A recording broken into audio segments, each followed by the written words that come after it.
Hello and welcome to Coffee with Keerthi. We have today a fantastic personality with us, a really, really good human being. In fact, very down to earth friend of mine. Her name is Mabel Chacko. She is the co-founder and COO of Asia's first neobanking platform for SMEs and startups. It's called Bank Open, and she has been incredibly active in the fintech segment, and she's an entrepreneur who I've known for quite some time, and she's a go-getter. She really works very hard. So without further delay, I want to welcome Mabel. Mabel, welcome to Coffee with Keerthi. How are you doing today? Doing great, Keerthi. Thanks for having me. Wonderful talking to you all as ever. Thank you so much. Thank you so much. Very grateful to have you as my friend, Mabel. And I always keep telling a lot of my startup friends that I know somebody who is not at all uh, in terms of when somebody reaches some really great heights and still is very humble. It's very I don't see this kind of people so often. So I'm really grateful that I'm blessed with a friend in you. So what I want to do, Mabel, is I want to start diving into the questions. I want to understand your startup Open, how you started this, when this idea came to you, what does Open do for people in terms of neobanking? What is neobanking? If you can enlighten us about Open. Great. So this is my fourth fintech startup. I've been doing Wow. startup for at least 15 years now. And it's good to be in the right space at the right time. That's the only thing that I figured out in my entire journey. So that's a very key learning. When I first started into entrepreneurship and fintech, in that time, it was known as financial services. It was not fintech as we know it today. It was not the most romantic segment to be in. It was not the in thing. And then I was a 20 something, founder. At that time, most, for any investor to take you seriously, you had to be a 30 plus that worked somewhere in some corporate, and then, evolved into starting something of your own and all of those things. So basically, when I started out, wasn't really taken too seriously by a lot of folks, and struggled a lot because most of the things that I worked on in my first and the second startup were way ahead of time, or were not just right for that time where I was doing it. The first startup was in financial inclusion. That time there was not much regulations from the RBI for business correspondent and all, and there was no credibility for me as an entrepreneur as well. The second startup I did was into near field communication, and trying to bring NFC to a market where practically there were no phones who had NFC at all. So trying to work around a solution, and a lot of things around. We were great enough to reach a pilot stage with a very big mobile operator and a very big corporate. But at the same time, the 3G scam and various other things put the entire project on a toss, and things didn't work out. I had to take a tough decision to fire my and lay off my 50-member team when I had a 3 months runway, and those decision makings really made me really strong. And some of the decisions that in hindsight were good because I still am in touch with most of my team that worked with me Wow. at that point of time. Thereon, I built a payment gateway. That was my direct interaction with the B2B segment, the SMEs of India. That time, crying for funding practically, I was like, let me bootstrap with a very small team because, biggie billy kind of situation. You've already gone through a process where you've fired 50 people. Now, you're very cautious on hiring people at that point of time. So started with a very small 5-member team. We were a 5-member team the entire, two and a half years that Switch, which was the payment gateway that existed, and practically doing a lot of things. Like, I went in with a lot of apprehensions that, hey, I'm not a, MBA, I'm not a, salesperson, I'm not a marketing person.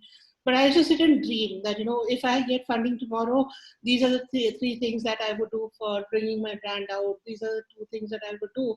But I never had the luxury to do any form of paid marketing. Or, I used to I should do these sessions for startup founders where I get the community together and, then they will know me and then they would realize what I'm doing is truly valuable for them. Community evangelism, as it later came to be known as. And things like that, was things I used to dream of doing when I had funding. But I never raised funds for that startup, and eventually it got acquired by Citrus Pay, where I landed up in Citrus, and then I took on the realm of hands-on digital marketing for the brand. And there I had the budget, everything that I actually dreamt of, funding amount is there, marketing Awesome. budget is there. Now it was for me to put all my learnings into play and start driving things for the brand. That worked really well, and eventually I did a lot of community evangelism for Citrus Pay as well, which is where we met first, Keerthi. Yes. In Yes. the open up, the upstart sessions that Right. I was doing in Pune, Absolutely. and in the process, I got to interact with a lot of people within the community. Now, in the first and second startup, I was always struggling with finances, not just the funding part of finances, but also the bank account, the entire audit, keeping pace with accounting, filing all your reports on time and statutory filings and all kinds of things. And I was like, yeah, why am I struggling so much? Because I should have just learned commerce for the heck of it. I would have at least known what all these things mean. And I'm just sitting and scratching my book. I'm trying to use a lot of cloud of accounting softwares that are available at that point of time. But everything seems to be just made for the guys who already know accounting. What about a dummy like me who doesn't know that? And then those community evangelism sessions that I used to do and the interactions I had with other people in the community, I realized that everyone else was facing these kind of problems. That no one really knew how to do their business finance correctly. Then no one knew how to be ready for funding. No one knew how to do, and everywhere there was you have to sit with your bank statement at the end of the month and literally underline things that are income, expense, and give it to your CA to do all the filing. So the thought always was there in the mind that, why can't banking be as simple as, I'm writing the remark. Why can't it just show me that remark in my bank statement? Why can't I just, when I'm doing a transaction, reconcile it as I'm making the payout or as the money is coming in? Why can't this entire bank statement auto reconcile itself so that I don't have to put so much effort? And uh, for the longest period of time of the past 15 years, I thought I was the only fool in the world to have such kind of challenges. But interacting with other startup founders, I got to realize that everyone else was on the same boat. So, this would work for any other startup. Citrus eventually got acquired by PayU, and PayU had a much wider segment of users. We were doing a lot of things for SMEs. That's when, through SME audience interactions used to come in. And what I figured out there was that everything that was true for the startup world was also true for the business world out there. That the SME is still having the same kind of challenges that even a startup is facing, or what I face as an entrepreneur. Then if there's a problem that is that mega and that big, then there is definitely scope for solving it because the need in the market is there. Y Combinator has this philosophy called, build things people want. If people want a solution for this and it makes sense, then I would never have to go back thinking whether there would be a product market fit or there is a right time for getting this entire thing into the market. Because then the time is now for you to do it. And those are the thoughts at which we started Open. We wanted to, the entire idea was to integrate banking and finance together and keep it in the bed of commerce itself. Where as in when people do transactions, they should be able to market and it should automatically reconcile. And if I know exactly this payment has come in from Keerthi and that payment is coming from Vivek, and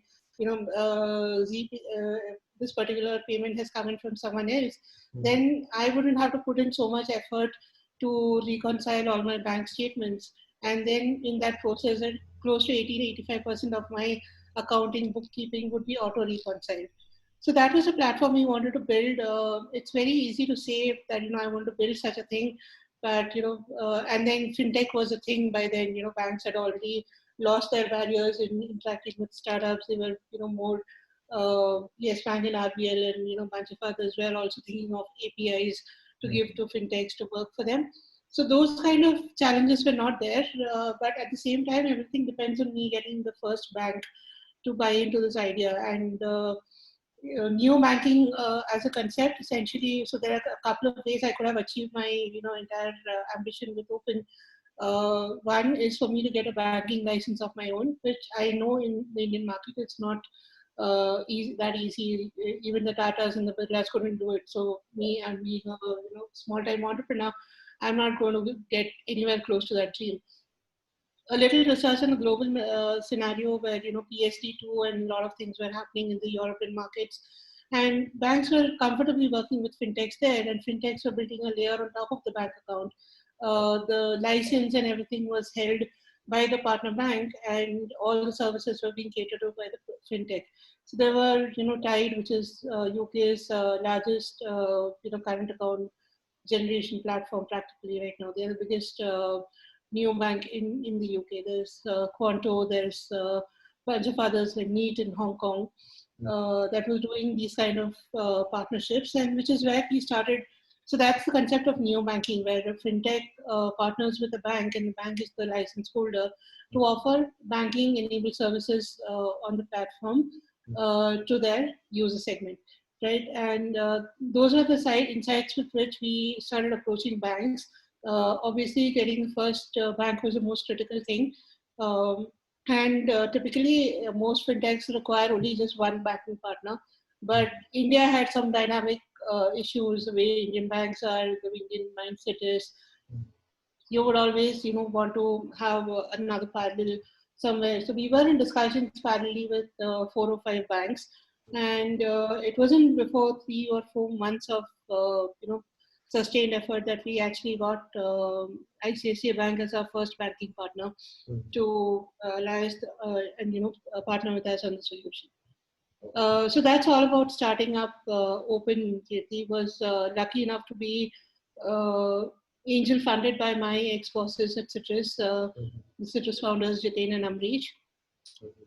That was a big safety net for us to, actually take the plunge and, get things going. And I truly respect them for having taken that bet at a time where, neobanking was nothing in the Indian market. Awesome. That is, I think, a lot of details about how your journey started and all of that. But maybe tell me about, so you told me how the journey started, where the idea came from, and what the concept is all about. But, every entrepreneur faces a lot of struggle, and that's a story that I really want to bring out to our audience. That although you see people as overnight success, it is not that. So tell me about some of those mistakes that you kind of knowingly unknowingly had to go through, and you would want some other entrepreneurs to not do those mistakes. What are those learnings? What are those important things that you would want people to not go through again? Sure, Keerthi. Really happy to share those things. When I started in Gujarat, in Ahmedabad, and that was exactly not the place to be in at that point of time for technology startups. No one really understood equity valuation-led businesses the way startups are, and most of it was, rokra business, the brick and mortar, the profit-showing businesses that exists in Ahmedabad. So there was no ecosystem. So I actually came to Bangalore thinking I want to get that ecosystem. And then, Head Start and a bunch of others were, Open Coffee Club and a bunch of others were doing some amazing job at building an ecosystem in Bangalore. There was, at least I could walk up to someone and say that, hey, listen, I'm trying to do a startup. And then, someone would understand, okay, what are the challenges that I'm going through? So in those times, I came to Bangalore thinking the techies are here, and I will just hire people out of Wipro, Infosys, TCS, and all of that. and start working. Now, the challenges I faced, people were not really upfront, willing to come and start working in a startup that no one has heard about. So that's the first thing. And secondly, while these are great companies and they have a great culture and all of it, the people who work there are not really the ones who are equipped to work for a startup. They don't know the hustle. They would know only a small part of a much larger pie, or just their area of specialization would be so niche that it wouldn't help, because startup it's practically you're thinking out of the box, in the box, under the box, over the box, whatever is required. You start doing those kind of hustle, and these are people who are very, very comfortable in their jobs. They have their perks of travel, transportation, and all other things. Those are not things that a startup founder would be able to afford. Absolutely. So you should know where to make that hiring from. It's very important that you actually get, however big or small your team is, you need to really hire people who have it in them to be self-driven, and who have it in them to be, able to run at the pace that you really want them to run. That's a very critical, hiring right is a very critical element of what happens in a startup. You could have raised funds and you could run everything right, but if you don't have the right team with you, then no matter how much you run, your day will always be miserable. I'm not saying that large corporates are not places from where you should hire talent. I actually do have a lot of people who come from these big corporates who work with me right now. But at the same time, it's for you to identify whether they have the spark in them to be left alone, and they would still perform, or do you really need to literally monitor them every single day. So hiring right is one of the things, and hiring from the right places.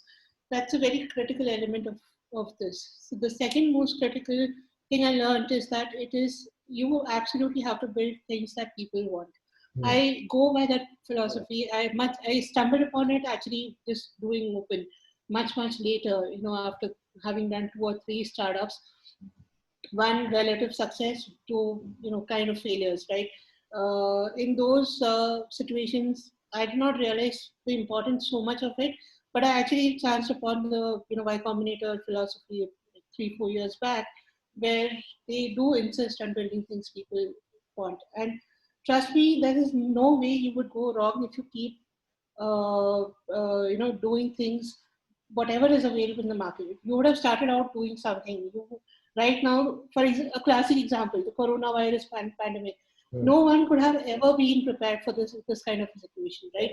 No amount of whatever planning you would have done, financial planning or whatever, would have actually brought in this preparedness to sustain in this kind of environment. Right now, there are a lot of segments that have faced a lot of windfall. They've seen a lot of headwinds, and there are also segments that are seeing a tailwind, like grocery, retail, your next door kirana and all of it, that they are seeing a lot of tailwinds. But there are a lot of segments like hospitality or e-commerce that are seeing a lot of headwinds because of this. In this situation, there are a lot of people who are just sitting there, okay, God will take coronavirus away from this world, and everything will be fine for me. After lockdown, was Modi ji lockdown nikal de, bas ho gaya sab kuch, kind of a situation. But that's not true. Like the people who say this, they themselves know that it's not going to be true. So they need to do whatever is relevant today, whatever they can do today. It would be a big pivot. For example, I know a lingerie startup that no one, that's absolutely facing a headwind right now, because no one is really buying anything online because there's no delivery happening, right? But they turned around the entire thing saying that they started manufacturing masks. Now, masks is something that's same amount of material, the same raw material they have, they just reusing it to build something else, right? So Clovia is a startup that is doing that, and there's so many others. Like there are restaurants around me who say that there are golf clubs around me who don't have the footfall today, and going to have for some time. But they've said that why don't you buy this gift card from me, and you can later on come and eat at my restaurant once everything is okay. It will help me pay my salaries to my folks today, right? There are many ways, there are many innovative ways that even so we would always want to believe that startups are the most innovative. Clovia, for example, is a startup, and it's smart enough for them to come out. But a restaurant next door, for him, Udupi restaurant or something like that, for him to come up with such an idea, Mm-hmm. a small business owner, even he is being so innovative and not being stuck, because despite how much ever he would have planned, it is an unprecedented situation that he's facing. And he has innovated to, find out, okay, this is one way I can say this. My doodh wala or my, newspaper wala, they are also innovating and telling that, okay, I can't collect payment at the end of the month, please pay upfront so that I can keep delivering, because I'm not getting credit from anywhere. So these are things that you need to do. You need to keep hustling, keep moving ahead, and keep recognizing whatever is the need of the market at that point of time, and making your product, your service adaptable to that need. And if you do that, then you don't have to see a sorry tomorrow. Awesome, awesome, awesome, awesome. I think there's two clear messages there. One, adapt according to the situation, according to the time, and build what people want, right? So talking about that very briefly, if you can say, if an entrepreneur is just starting out, how should he or she understand what people really want? Like for example, this pandemic, yes, people would want to buy masks and things related to healthcare, but in a normal situation, pre-COVID or post-COVID, how is that one person should identify that this is should they go through a process, should they do surveys? Do you think going to market out there and talking to people, how is that one can identify a real problem to be solved? There's no shortcut to it. You have to talk and you have to meet people. There is no way. I mean, you can't go out of your house, you do Zoom calls. Right. But you can even reach out to the Fortune 500 company CEOs right now on Zoom calls. Right. Right? Right. There is absolutely no shortcut to that. You have to interact with people, be it on Facebook, be it on through groups, be it through online communities, going out there, meeting people. That's the only way you will know the pulse. You have to discuss your idea with as many people as possible, and see if it makes sense for them. You have to do that discovery on your own, but keep looking for opportunities that have the thing to solve for the masses. Because then, if it doesn't work for segment A, it would work for segment B. It would work for segment C, right? You have to keep talking to different kinds of people. You can't be like, okay, I want to build something only for startups. So let me go behind all the startups and try and do that. Don't be niche. Open up your minds, open up your horizons, talk to everyone. So when I was building Open, I probably spoke to I spoke to the investors, I spoke to the startup entrepreneurs, I spoke to community folks like you, Keerthi, and then I spoke to the CFOs, I spoke to the chartered accountants, I spoke to the finance professionals, I spoke to college students. I would have spoken to everyone. I would have spoken to factory owners. I would have spoken to people who are freelancers, who are mompreneurs. I've spoken to a lot of people before I started building Open or arriving at this kind of a solution.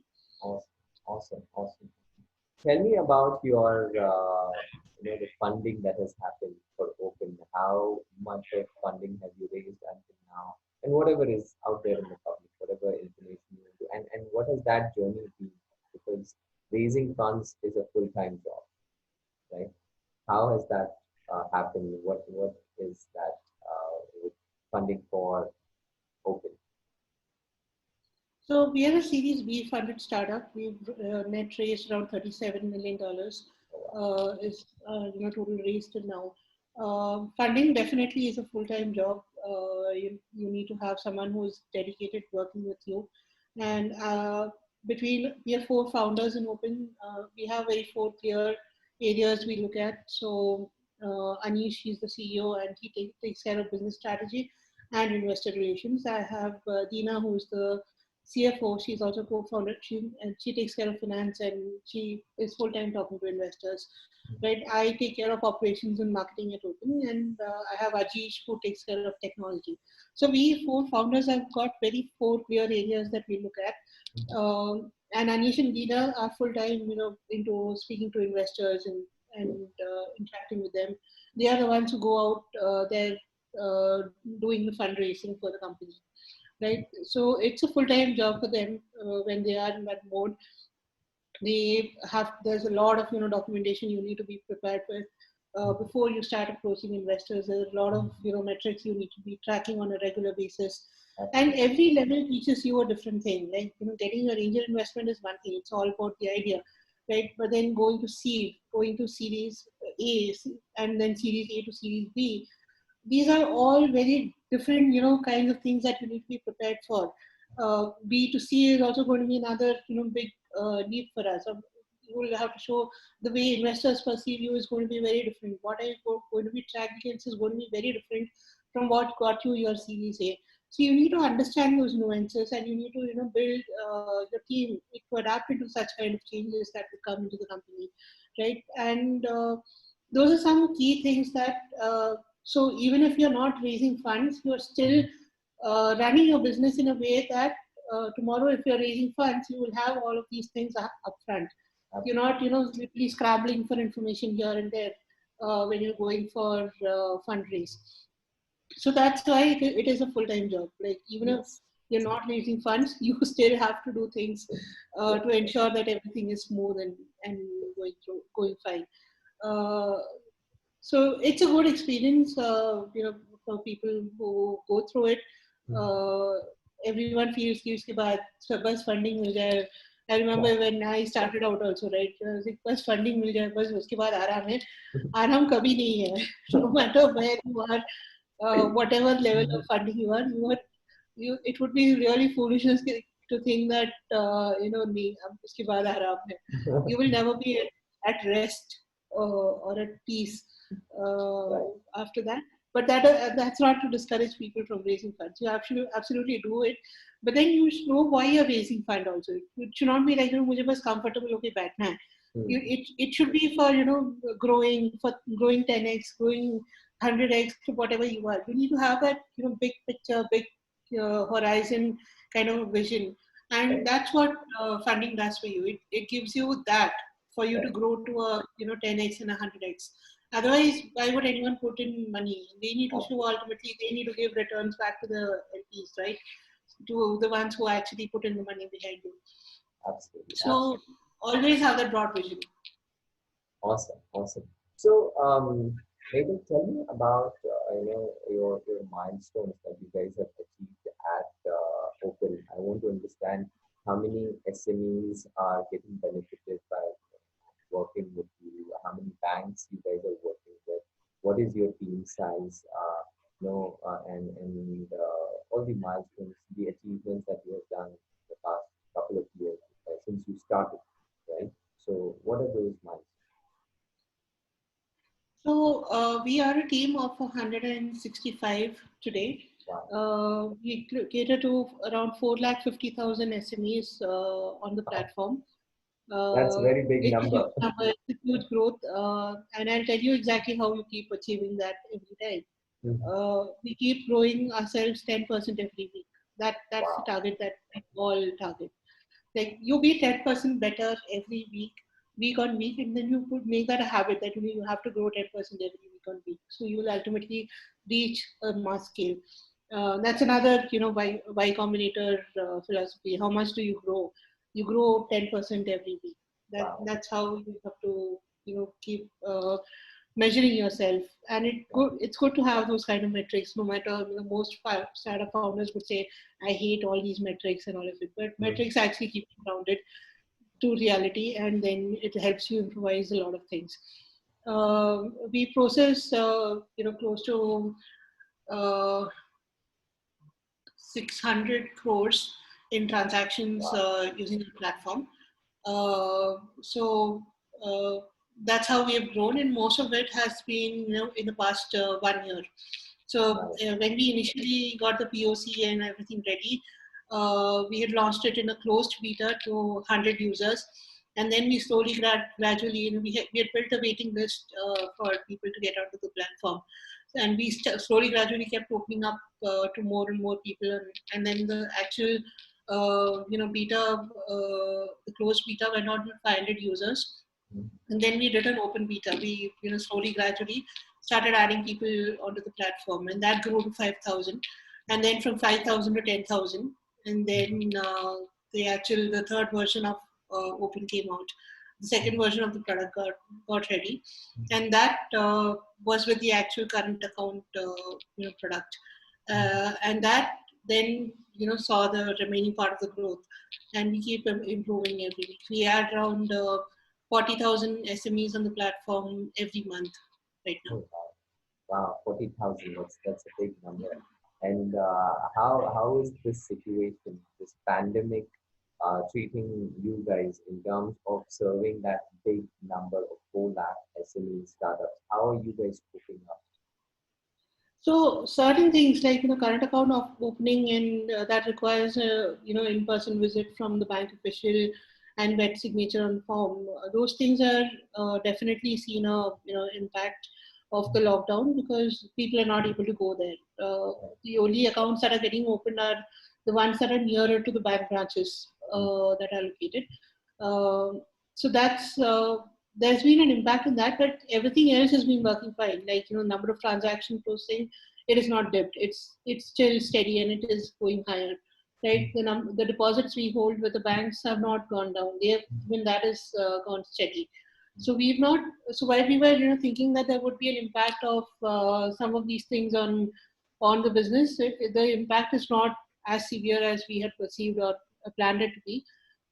We thought that we would not be able to open accounts at all, but that's not the case. The banking partners have also been working tirelessly to ensure that they're doing as much as possible, as much as they can to get this entire thing going. Right.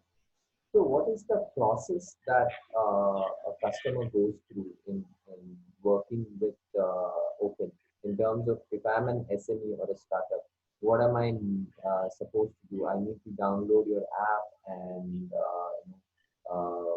combine or connect my already existing current account to you. How does Open work? So most of the users on our platform come to our website, which is open.money, from where they can sign up and start using the services. Once the time of sign up is done, there is a set of KYC documents and information collection that needs to be done. It's practically mandatory for using services of Open. And after once that step is completed, they can get access to everything from a payment gateway to a bank account to an expense management solution to an automated accounting platform, everything on one single place. Um, they can also download our mobile app and do the same things. But most of our users are on the web interface. Mhm. That's where the major uptake is. We do set up the bank account. You would also be able to link your existing current accounts with the platform, see it all in one single interface. You would be able to do bulk transfers. Now, these are things that banks normally charge for enabling a bulk transfer facility. Mhm. And after that, also it's very tiresome and cumbersome to do that entire process. Uh, we made it really seamless. You just download an Excel file, fill in the details, and that is just 4 details. I don't need you to be adding someone as a beneficiary before you do that. You just add those, whatever is your name, account name as in the account number, the IFSC code, and the amount. That's the only information we need. And upload the file back, and you will be able to pay as many people, be it 10 people or 100 people or 500 people. You can pay in one single shot. We also have everything that is available on the platform, also available in the form of API. So if you want to do payouts directly from your system and you want to integrate it directly with the Open interface, if you want a payment gateway and you want to integrate a payment gateway on your website, or you just want to create a payment link, we have everything available in the form of APIs for you to do this integration. Right. Awesome, awesome.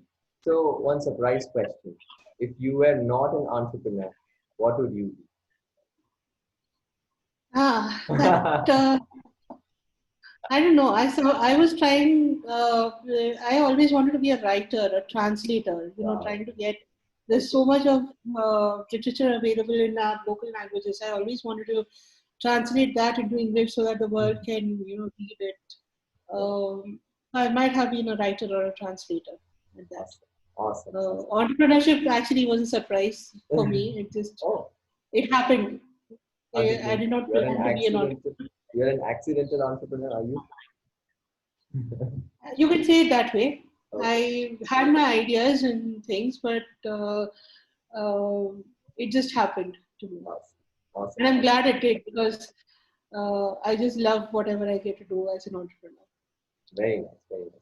So, Mabel, I have one last question to ask you. One message that you want to give it to any entrepreneur in terms of starting out. You already have made it very clear to build what people want, but from a fintech perspective, somebody who's starting a fintech startup, one message for him or her, what is that? One, maybe two messages here. One is Okay. the first thing is to have a very open mind. You would go in with an idea and all of it, but then be always ready to adapt, to make changes, to pivot wherever required, and be have an open mind for you to make those changes. Allow yourself to make mistakes, and then don't go back repeating those mistakes. Mm. Take it as a learning, and keep stepping, keep going ahead. That's the Right. first thing. And then second, most of it is most of the apprehensions that you have, it's right here. you Right. know Break those barriers, whatever you have in your mind, and people are approachable. Go talk to people, Yeah. one after the other. Something or the other will keep opening up, and we have an open mind for you to see all those opportunities and make the most of whatever you have. So thank you so much, Mabel. Thanks so much for taking out time.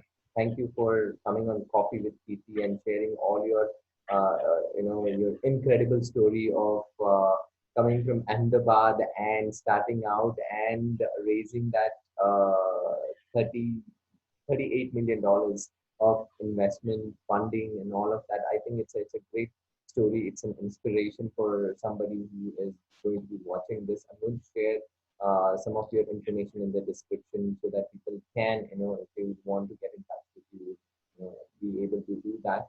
So thank you so much for coming on Coffee with Keerthi. Thanks a lot. Thanks a lot, Keerthi. Thanks for having me. Thank you so much.